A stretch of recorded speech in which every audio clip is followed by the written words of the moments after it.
कभी भी अगर एसआईपी करने के बारे में सोचेंगे तो आपको मार्केट में कई तरह के अलग अलग फंड्स नजर आएंगे। कुछ लार्ज कैप, कुछ मिड कैप, कुछ स्मॉल कैप, कुछ फ्लेक्सी कैप और तो और कुछ ऐसी कैटेगरीज भी हैं जो अपने आप में काफी ज्यादा खास है। इसलिए आज नो योर फंड के इस एपिसोड में आज बात करेंगे एडलवाइस बैलेंस एडवांटेज फंड के बारे में, जो अपने आप में एक खास कैटेगरी का फंड है। नमस्कार, मेरा नाम आयुषी है और आप देख रहे हैं जागरण बिजनेस। बात करते हैं एडलवाइस BAF यानी कि बैलेंस एडवांटेज फंड के बारे में। देखिए, ये फंड अपने आप में इसलिए खास है क्योंकि ये इक्विटी और डेट दोनों में पैसा लगाता है। इसका एक खास मॉडल है EEHI, जिसका नाम है एडलवाइस इक्विटी हेल्थ इंडेक्स, यानी कि ये वो इंडिकेटर है जो तय करता है कि ये फंड कब इक्विटी में पैसा लगाएगा और कब डेट में पैसा लगाएगा। उसके बाद ये एक खास प्रो सिक्लिकल मॉडल पर काम करता है, जहां बाकी लोग काउंटर सिक्लिकल मॉडल पर काम करते हैं, लेकिन ये फंड प्रो सिक्लिकल मॉडल पर काम करता है। वहीं अगर बात नंबर्स की करें तो इस फंड का AUM 12,909 करोड़ रुपए आज है जब हम इस वीडियो को रिकॉर्ड कर रहे हैं। वहीं जब हम इस वीडियो को रिकॉर्ड कर रहे हैं तब इसका NAV यानी कि नेट एसेट वैल्यू है 52.43 रुपए। वहीं इसका एग्जिट लोड है 1%। इसके बाद आता है इसके की पोर्टफोलियो रेशियोज की। देखिए, इसका पी रेशियो है 17.90, इसका एक्सपेंस रेशियो है 0.76%, वहीं इसका शार्प रेशियो है 0.66 और इसका स्टैंडर्ड डेविएशन है 10.53%। इसके बाद आता है SIP रिटर्न्स की, यानी कि इसने साल दर साल कितना रिटर्न अपने निवेशकों को दिया है। अगर बात करें रेगुलर प्लान ग्रोथ की तो यहाँ पर एक साल में 2.5% का रिटर्न ये देता हुआ नजर आ रहा है।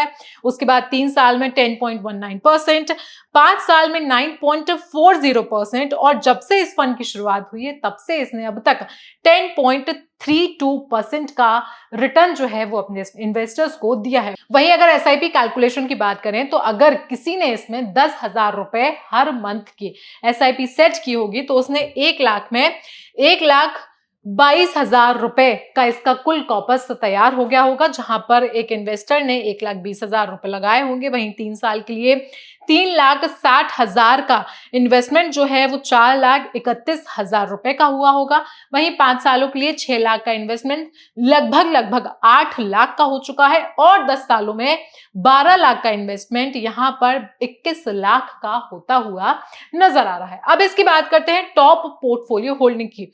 अगर इस चार्ट पर हम ध्यान दें तो यहां पर सबसे ज्यादा 4.22% जो वेटेज है वो है इक्विटी बैंकिंग सेक्टर, और जिसमें बैंक शामिल जो है वो है ICICI बैंक लिमिटेड। उसके बाद रिलायंस इंडस्ट्रीज है, HDFC बैंक है, लार्सन एंड टर्बो है और तो और भारती एयरटेल में भी इसने अपना अपना इन्वेस्टमेंट बना रखा है। वहीं अगर इसके टॉप सेक्टर्स की बात की जाए तो इसके टॉप सेक्टर्स हैं फाइनेंशियल सर्विसेज, जहां पर इसने 24.46% इन्वेस्टमेंट कर रखा है। उसके बाद है IT, automobile, energy, capital goods और अदर सेक्टर्स में इसका 55.17% है। वहीं अब आते हैं इनके फंड मैनेजर्स पर, तो इसको मैनेज करते हैं मिस्टर भारत लाहौटी और मिस्टर भाविश जैन, जिनसे आज हम बात करने वाले हैं। आज हम बात करेंगे मिस्टर भाविश लाहौटी से और जानेंगे कि आखिरकार इस खास इतनी स्पेशल कैटेगरी के फंड को ये कैसे मैनेज करते हैं, उनका स्टॉक सिलेक्शन क्राइटेरिया क्या है, उनका चर्निंग रेट क्या है और कैसे वो अपने इन्वेस्टर्स को SIP के लिए सलाह देते हैं। तो चलिए रुक करते हैं भारत लाहौटी की ओर। तो हमारे साथ जुड़ चुके हैं एडलवाइस बैलेंस एडवांटेज फंड के fund manager mister Bharat Lahoti. Sir, बहुत बहुत स्वागत है आपका जागरण बिजनेस पर। Thank you Ayushi for calling us. मेरा सबसे पहला सवाल आपसे यही है कि आपकी स्टॉक सिलेक्शन स्ट्रैटेजी क्या है? आप इस खास कैटेगरी के फंड को कैसे मैनेज करते हैं और कैसे सुनिश्चित करते हैं कि जो भी इन्वेस्टर्स आपके फंड में इन्वेस्ट कर रहे हैं उनको अच्छा खासा ग्रोथ मिले? ग्रेट आयुषी जी, अगर आप देखेंगे बैलेंस एडवांटेज फंड एक कैटेगरी बहुत इंटरेस्टिंग कैटेगरी है, क्योंकि अगर आप देखेंगे इन्वेस्टर का सबसे बड़ा क्वेश्चन होता है कब इक्विटी मार्केट में आना चाहिए, कब नहीं आना चाहिए। तो ये फंड आपको ये प्रॉब्लम जो है कि इक्विटी मार्केट में कब आना चाहिए वो प्रॉब्लम सॉल्व करता है, क्योंकि ये फंड डिसाइड करता है कितना इक्विटी में आना है, कब आना है, कैसे आना है।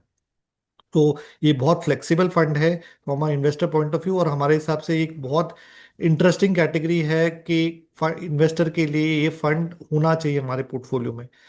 अगर आप देखेंगे इस फंड के अंदर, ये एक फंड का साइज कैटेगरी अगर आप देखेंगे close to around 3 lakh crore के अराउंड कैटेगरी बनती जा रही है। और लास्ट 5-6 सालों में इस कैटेगरी में काफी ग्रोथ आई है, क्योंकि ये इन्वेस्टर के लिए बहुत इंटरेस्टिंग उसके कंटेक्स्ट में हो गया है कि इन्वेस्टर को नहीं डिसाइड करना है कि आज इक्विटी मार्केट अच्छा लग रहा है, खराब लग रहा है, कब आना चाहिए, कब जाना चाहिए। आप इसमें इन्वेस्ट कर दीजिए और फंड मैनेजर का रिस्पॉन्सिबिलिटी है कि इक्विटी मार्केट में कब जाइए। तो उस कंटेक्स्ट में ये इंटरेस्टिंग कैटेगरी बन रहा है। ये फंड के अंदर अगर आप देखेंगे कि जो प्रोसेस रहता है अगर कैटेगरी के अंदर, तो इक्विटी में इन एंड आउट करने का most of the fund uses and methodology और फॉर्मूला कि कैसे इक्विटी मार्केट में अंदर जाना चाहिए। अगर आप देखेंगे ये कैटेगरी में दो तरीके प्रोसेस होते हैं, एक बोलते हैं प्रो सिक्लिकल मॉडल, एक होता है काउंटर सिक्लिकल मॉडल। अभी ये दो मॉडल क्या है अगर समझने की कोशिश करेंगे, तो एक काउंटर सिक्लिकल मॉडल जो मार्केट में काफी चल रहा है, अगर आप देखेंगे बैलेंस एडवांटेज फंड कैटेगरी में जितने सारे फंड्स हैं उसमें 90-95% लोग काउंटर सिक्लिकल मॉडल चलाते हैं। जिसे क्या जी। बोलते हैं, अगर वैल्यूएशन ज्यादा है तो आप इक्विटी मार्केट में कम रहिए, अगर वैल्यूएशन कम है तो इक्विटी मार्केट में ज्यादा रहिए। वो मॉडल उन बेसिस पे चलाते हैं। दूसरा मॉडल जिसमें हम चलाते हैं इडलवाइज बैलेंस एडवांटेज फंड हमारा चलता है, वो है प्रो सिक्लिकल मॉडल, जिसमें हम हम्म। बोलते हैं अगर इक्विटी मार्केट अच्छा लग रहा है तो आप इक्विटी मार्केट की तरफ जाइए, अगर इक्विटी मार्केट खराब लग रहा है तो इक्विटी मार्केट से कम होइए। अब जैसे काउंटर सिक्लिकल मॉडल वैल्यूएशन को देखते हैं, जैसे example price to earning ratio, price to book value ratios, और टाइप के market cap to sales ratio and so forth, अलग अलग टाइप के रेशियोज देखते हैं आइडेंटिफाई के वैल्यूएशन सस्ता है कि महंगा है। वैसे ही हम देखते हैं 3 टाइप के रेशियोज जो हम बोलते हैं short term indicator, medium term indicator और लॉन्ग टर्म इंडिकेटर। और उस बेसिस हम डिसाइड करते हैं कि वैल्यू दी मार्केट अच्छा लग रहा है कि नहीं लग रहा है। तो from a investor point of view ये कैटेगरी इंटरेस्टिंग है, क्योंकि ये फंड आपका डिटरमाइन करता है कि आपके इन्वेस्टर के लिए इक्विटी मार्केट में कब जाना चाहिए। अब एक क्वेश्चन ये आता है, ये दो मॉडल है तो कौन सा मॉडल अच्छा है, कौन सा मॉडल खराब है, कौन जी, सा लेना चाहिए। मेरा अगला सवाल यही था।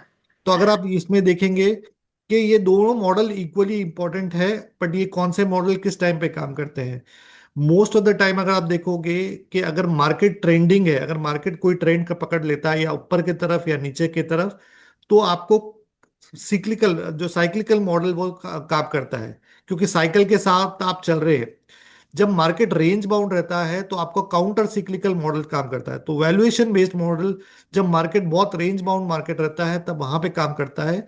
और बाकी टाइम पे सिक्लिकल मॉडल काम करता है। बट अगर आप देखेंगे रेंज बाउंड, अगर इंडिया का मार्केट की हिस्ट्री देखेंगे, लास्ट 20 साल की हिस्ट्री देखेंगे, तो इंडिया मार्केट रेंज बाउंड कितने टाइम रहा है और सिक्लिकल सिनेरियो में कितना टाइम रहा है। तो 20 साल का डेटा आप अगर निकालेंगे तो आप देखोगे मार्केट रेंज बाउंड मार्केट रहा है ऑलमोस्ट 25% ऑफ टाइम्स। तो अगर आप 20 साल का डेटा देखेंगे तो आप देखोगे 4-5 साल 6 साल मार्केट रेंज बाउंड रहा है, बट 15 साल के अराउंड मार्केट साइकिल दिखा है। साइकिल मतलब it could be up cycle और it could be down cycle. और जब हम अप साइकिल या up the cycle down cycle बोलते हैं, जब मार्केट मोर देन 5-7% से ज्यादा रिटर्न देता है, जब भी आपको 7-8-10% से डबल डिजिट रिटर्न्स पॉजिटिव या नेगेटिव रहते हैं, तो हम बोलते हैं सिक्लिकल रिटर्न्स है।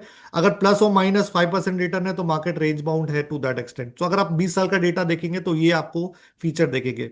तो इस कंटेक्स में हमारे हिसाब से अगर किसी लॉन्ग अवधि के लिए कोई आता है ये कैटेगरी में, तो अगर है तो आप दो फंड लेना है तो आप एक काउंटर सिक्लिकल मॉडल लीजिए, एक प्रो सिक्लिकल मॉडल लीजिए। हम्म। बट अगर आपको एक ही लेना है कि एक ही लेना है तो आपको प्रो सिक्लिकल मॉडल लेना चाहिए, क्योंकि ये 75% प्रोबेबिलिटी है मार्केट साइकिल में ट्रेंड में रहेगा और उसके कंटेक्स में वो बेटर ऑफ कर सकता है।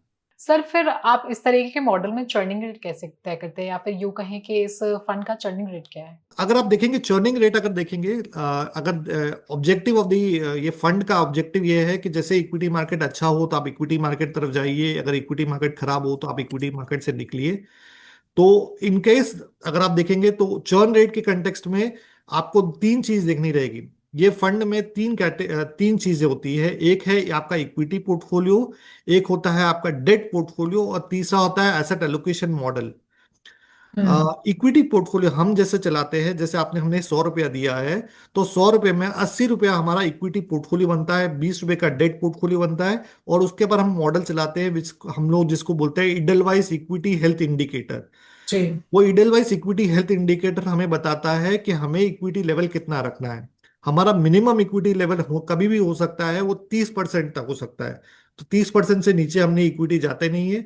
और मैक्सिमम हमारा इक्विटी लेवल 80% तक जाता है। तो 80% इज मैक्सिमम इक्विटी लेवल। तो 30 to 80 के बीच में हमें वो इडलवाइज इक्विटी हेल्थ इंडिकेटर बताता है कि कितना हम्म। इक्विटी लेवल लेना है। जैसे मैंने बताया, इसमें 3 सिग्नल है: short term, medium term, long term signal. Each of the signals are independent. अगर वो सिग्नल तीनों ऑफ होते हैं, कि सेइंग तीनों ऑफ है, तो हम बोलते हैं हम 30% के चले चले जाएंगे। अगर तीनों ऑन होता है तो हम 80% की तरफ चले जाएंगे। तो ये हम्म। सिग्नल जिस हिसाब से बताता है, उस हिसाब से लेवल हम लोग चेंज करते हैं। हमारा equity portfolio is constructed on bottoms up approach. तो हम हमारे फैक्टर्स यूज करते हैं, जिसमें ग्रोथ, वैल्यू, क्वालिटी मैट्रिक्स हम यूज करते हैं। Growth at reasonable price, quality eight reasonable price के हिसाब से एक इक्विटी पोर्टफोलियो बनाते हैं। हमारा डेट पोर्टफोलियो जो बनता है वो ट्रिपल ए रहता है, जिसमें हम ट्रिपल ए जी सेक लेते हैं। और ड्यूरेशन कॉल अराउंड 3 इयर्स का ड्यूरेशन, एवरेज ड्यूरेशन रहता है। तो हम ड्यूरेशन कॉल नहीं ज्यादा लेते हैं, हम क्रेडिट कॉल नहीं लेते हैं, डेट पोर्टफोलियो सिंपल रखते हैं, एक्रूअल बेस्ड स्ट्रैटेजी चलाते हैं। अब ये दोनों पोर्टफोलियो रेडी है। अगर वो पोर्टफोलियो के हिसाब से, और फिर एसेट एलोकेशन मॉडल चलता है। अगर हमारा एसेट एलोकेशन मॉडल बोलता है 30 की तरफ जाइए, तो हम हमारा इक्विटी पोर्टफोलियो बेचते नहीं है, हम डेट पोर्टफोलियो बेचते नहीं है। हम जो करते हैं, जिसे बोलते हैं निफ्टी फ्यूचर से हमारा पोर्टफोलियो को हेज कर लेते हैं। तो वी सेल निफ्टी फ्यूचर। तो हमने जो 100 रुपया दिया था, 80 रुपया इक्विटी पोर्टफोलियो, 20 रुपया डेट पोर्टफोलियो, हमें हेज करना है। हमारा मॉडल अगर 30% बोल रहा है, तो हमारा 50% का निफ्टी फ्यूचर्स या पुट ऑप्शन खरीद लेते हैं। तो आपका नेट इक्विटी लेवल 30% हो जाता है। 80 - 50% निफ्टी फ्यूचर्स और पुट ऑप्शंस विल बिकम 30। अगर हमारा मॉडल बोलता है कि 80% तक जाइए, तो हमें कुछ नहीं करना। हमारा इक्विटी पोर्टफोलियो 80 है, डेट पोर्टफोलियो 20 है, we have to do nothing. अगर 30 और 80 के बीच में होता है, तो हम उतना निफ्टी फ्यूचर्स और पुट ऑप्शन खरीद देते हैं। तो हम लोग को डायनामिकली मैनेज करते हैं through Nifty futures and options. But हमारा कोर इक्विटी पोर्टफोलियो का चर्न जो होता है, जो आपका क्वेश्चन था कि हमारा चर्न कितना होगा, इक्विटी पोर्टफोलियो का जी। Churn similar to any equity fund which will be there. जो इन एंड आउट हमारा जो होता है इक्विटी का, it's more on Nifty futures, और हम निफ्टी पुट ऑप्शन के थ्रू करते हैं। अच्छा, मार्केट अभी इतना ज़्यादा वॉलेटाइल है, पिछले 6 महीने का उठा कर के देखें, तो आप इस तरीके से फिर कैसे अपना एसेट एलोकेशन करेंगे? और तो और आने वाले 6 महीनों के लिए जितना साल बचा है, जुलाई का महीना चल रहा है, उसके बाद आने वाले जितने महीने बचे हैं, उसमें आप मार्केट की क्या पोज़ीशन देख रहे हैं? साथ ही साथ क्या कोई नया सेक्टर आपको ऐसा दिख रहा है, जहाँ पे आपको इन्वेस्ट करना चाहिए? तो अगर आप देखेंगे, राइट, लास्ट 2 - 2.5 साल से market has been very flat. Market कहाँ गया नहीं है।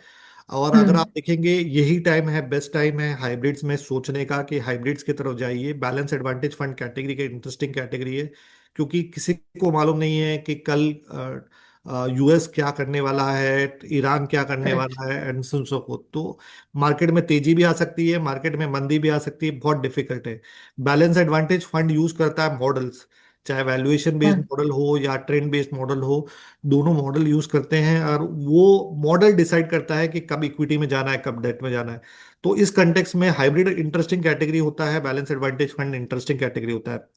अभी अगर आप देखेंगे कि कंटेक्स्ट में लास्ट 2-3 साल में, 2023-24 में इक्विटी काफी फंड्स बिके हैं। मार्केट लोगों ने इक्विटी काफी बेचा है। हाइब्रिड्स इतने नहीं बिके थे लास्ट 2-3 सालों में। इस बार अभी हमको लग रहा है हाइब्रिड्स एक इंटरेस्टिंग कैटेगरी है। ऐसे मार्केट कंडीशन में हाइब्रिड्स को एक फोकस होना चाहिए, इन्वेस्टर का फोकस इस तरफ होना चाहिए। अब उस कॉन्टेक्स्ट में देखेंगे कि हमारा पोजीशनिंग सिस्टम क्या है। हम जो मॉडल चलाते हैं, इडलवाइज इक्विटी हेल्थ इंडिकेटर, अभी क्योंकि मार्केट बहुत वॉलेटाइल है, वो ना तेजी की तरफ डायरेक्शन दिखा रहा है, ना मंदी की तरफ डायरेक्शन दिखा रहा है।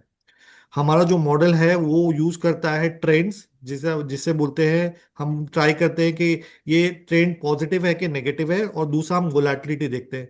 तो मार्केट में वोलेटिलिटी काफी हाई है, जिसे हमें बोलते हैं हेल्थ ऑफ द ट्रेंड।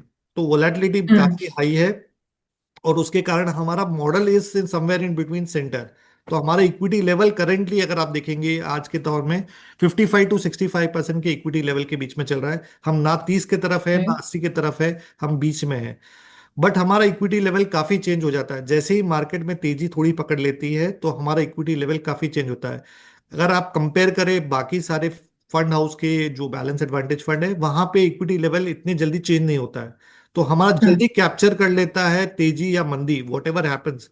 तो वो एक एडवांटेज रहता है, हमने हमारी हिस्ट्री में देखा है फंड के परफॉर्मेंस में भी, कि जब भी मार्केट कोई ट्रेंड पकड़ लेता है तेजी या मंदी का, we are able to capture that trend.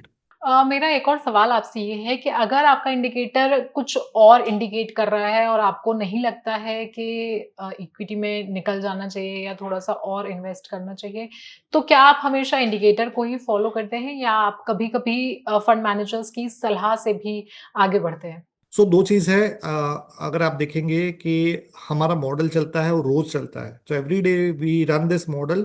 उस मॉडल में कई बार सिग्नल आते हैं, कई बार नहीं आते। सो सिग्नल आएंगे हुँ। तो हम रिएक्ट करते हैं, अगर सिग्नल नहीं आए तो कोई रिएक्शन की रिक्वायरमेंट है नहीं। हमारा तीन सिग्नल्स है और तीनों सिग्नल के रिएक्शन के बेसिस पे है।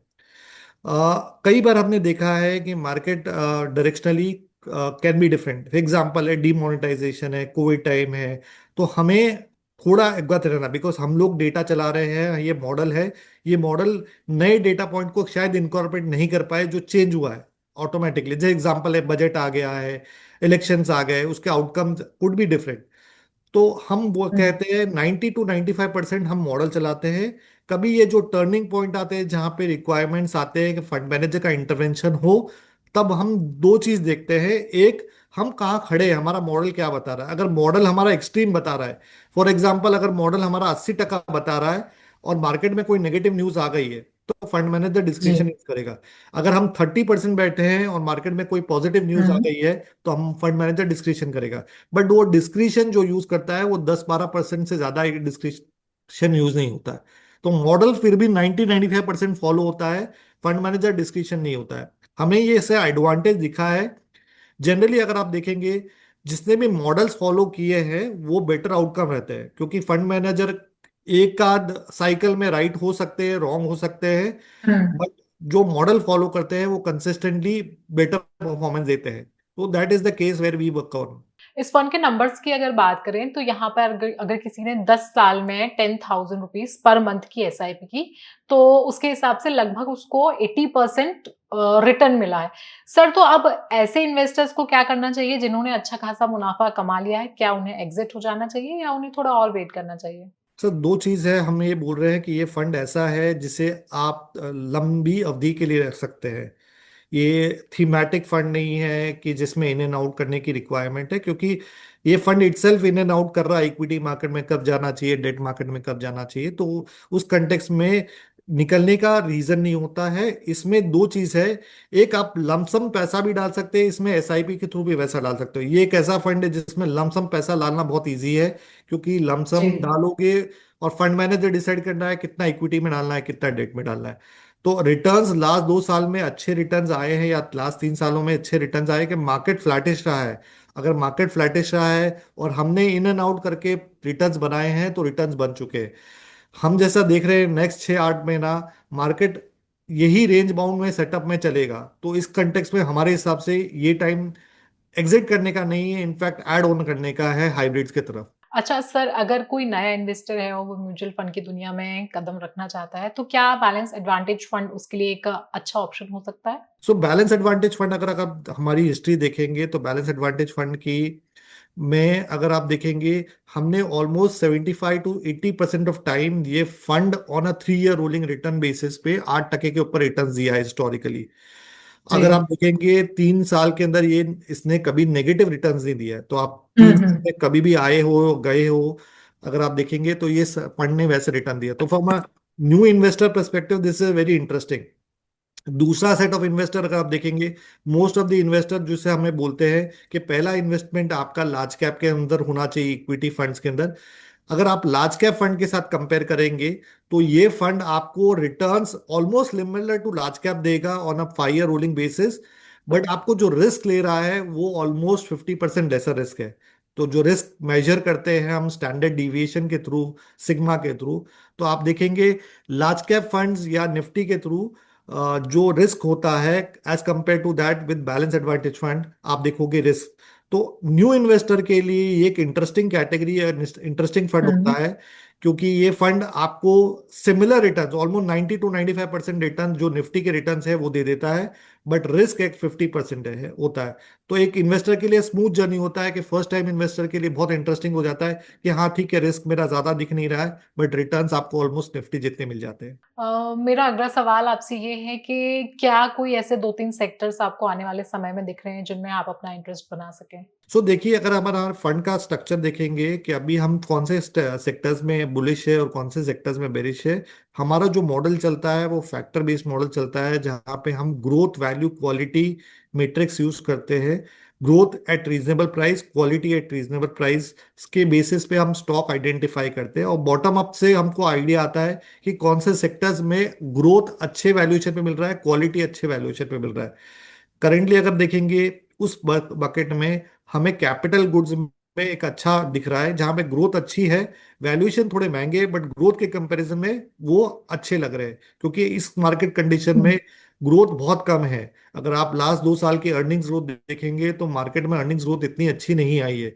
उस कंटेक्स में ये सेक्टर में अर्निंग्स ग्रोथ अच्छी आई है, क्योंकि गवर्नमेंट का काफी फोकस रहा है कैपिटल इंटेंसिव सेक्टर्स में, केपेक्स काफी रहा है, तो capital good sectors in general has done better of. Second है हमारे ऑटोज में, हमें देखा है गया है कि ऑटोज में भी एक इंटरेस्टिंग कैटेगरी बन रही है, वहां पे भी ग्रोथ अच्छी है, क्वालिटी अच्छी है और वहां पे भी ग्रो वैल्यूएशन ठीक ठाक है, तो वहां पे ये दो सेक्टर्स हमें दिख रहे हैं वो इंटरेस्टिंग है। हमारा जो अंडरवेट पोजीशन रहा है वो फाइनेंशियल्स में रहा है, ऑयल एंड गैस में रहा है, दो सेक्टर्स में हमारा अंडरवेट पोजीशन रहा है। दो प्राइमरी रीजन है, अगर आप देखेंगे वहां पे ग्रोथ काफी कम हो चुकी है। अगर सब देखेंगे लास्ट बड़े बैंक्स में देखेंगे तो काफी ग्रोथ काफी कम हो चुकी है और वैल्यूएशन सस्ते हैं, बट ग्रोथ सिंस ग्रोथ नहीं है उसके कारण हमारा वेटेज कम है फाइनेंशियल्स में। फाइनेंशियल्स में हमारा वेटेज बैंक्स की तरफ नहीं है, बट हमारा weightage more non banking companies की तरफ है, चाहे वो कैपिटल गुड्स हो, चाहे एक्सचेंजेस हो, चाहे एएमसीज हो, चाहे इंश्योरेंस है, उस तरफ हमारा वेटेज ज्यादा है। हमारा प्राइवेट बैंक्स की तरफ वेटेज थोड़ा कम है। पीएसयू बैंक्स में हमें ग्रोथ भी दिखाई रही है, वैल्यूएशन भी दिखा, तो पीएसयू बैंक्स में हमारा वेटेज ठीक ठाक है। हमारा अंडरवेट जो मेजर अंडरवेट है वो प्राइवेट बैंक्स की तरफ है। ऑयल एंड गैस जी। अनदर सेक्टर है जहां पे हमारा वेटेजेस हुँ। कम है। हमें दिखता है कमोडिटी मार्केट में वोलाटिलिटी काफी है, तो अप्स एंड डाउन्स के कारण हमने बोला कि इसमें रिस्क ज्यादा है, रिटर्न थोड़ा कम दिख रहा है, उसके कारण हमारा ऑयल एंड गैस में भी वेटेज कम है। अब अगला सवाल मैं आपसे बतौर फंड मैनेजर के लिहाज से आपसे पूछना चाहूँगी कि बतौर फंड मैनेजर आप एक इन्वेस्टर्स को क्या सलाह देंगे कि एक जगह एसआईपी करें या फिर सपोज़ 10,000 की एसआईपी एक जगह करें या 2-2 हज़ार की एसआईपी 5 जगह करें? कौन-सा ज़्यादा फ़ायदेमंद हो सकता है? सो दो चीज है, अगर इसमें देखेंगे मैंने जैसे आपको इनिशियल कमेंट्री था कि अगर आपको एक सेलेक्ट करना है तो आप काउंटर सिक्लिकल मॉडल नहीं सेलेक्ट करना चाहिए, आप हमारे हिसाब से प्रो सिक्लिकल मॉडल सेलेक्ट करना चाहिए। Reason is that pro cyclical model का probability of success is high, 75% probability of success है। हमें नहीं मालूम है नेक्स्ट ईयर मार्केट तेजी का रहेगा कि मंदी का रहेगा, फ्लैट मार्केट रहेगा, बट अगर हिस्ट्री देखेंगे तो 75% ऑफ टाइम मार्केट ट्रेंडिंग रहता है, तेजी या मंदी। तो उस कंटेक्स्ट में प्रो सिक्लिकल मॉडल आपका काम करेगा। अगर दो मॉडल सेलेक्ट करने हैं तो एक काउंटर सिक्लिकल एक प्रो सिक्लिकल सजेस्ट कर सकते हैं। हमारे हिसाब से अगर मार्केट में कंडीशन में देखेंगे आज के तौर में balance advantage fund 90 to 95 balance advantage fund counter cyclical model या वैल्यूएशन बेस्ड मॉडल पे चल रहे हैं, तो आप अगर दो मॉडल भी यूज दो फंड में भी सेम मॉडल ले लोगे उससे ज्यादा फायदा नहीं होगा। तो हमारे हिसाब से अगर किसी को डाइवर्सिफाई भी करना है तो एक प्रो सिक्लिकल लीजिए, एक काउंटर सिक्लिकल लीजिए। मार्केट में हमारा एक इडलवाइज बैलेंस एडवांटेज एक लौता फंड है जो प्रो सिक्लिकल मॉडल पे चल रहा है, बाकी जी। लोग काउंटर सिक्लिकल मॉडल चल रहे हैं। तो कस्टमर के कंटेक्स में एक मॉडल लेना है तो Edelweiss balance advantage fund interesting रहेगा। अगर दो लेना है तो वैल्यूएशन बेस्ड मॉडल में कोई भी लीजिए, आपका आगे पीछे में रिटर्न्स आ जाएंगे। सर बहुत-बहुत शुक्रिया आपका हमारे साथ जुड़ने के लिए। Thank you so much. Thank you very much. तो हमारे साथ है एडलवाइस बैलेंस एडवांटेज फंड के fund manager mister Bharat Lahoti, जिन्होंने हमें कई सारी बातें बताई। आपको इस फंड के बारे में ये पूरी जानकारी कैसी लगी आप प्लीज हमें कमेंट सेक्शन में जरूर बताएं। साथ ही साथ आप हमें उस फंड का नाम भी बता सकते हैं जिसके बारे में आप हमसे जानना चाहते हैं। बाकी तमाम खबरों के लिए आप देखते रहें जागरण बिजनेस।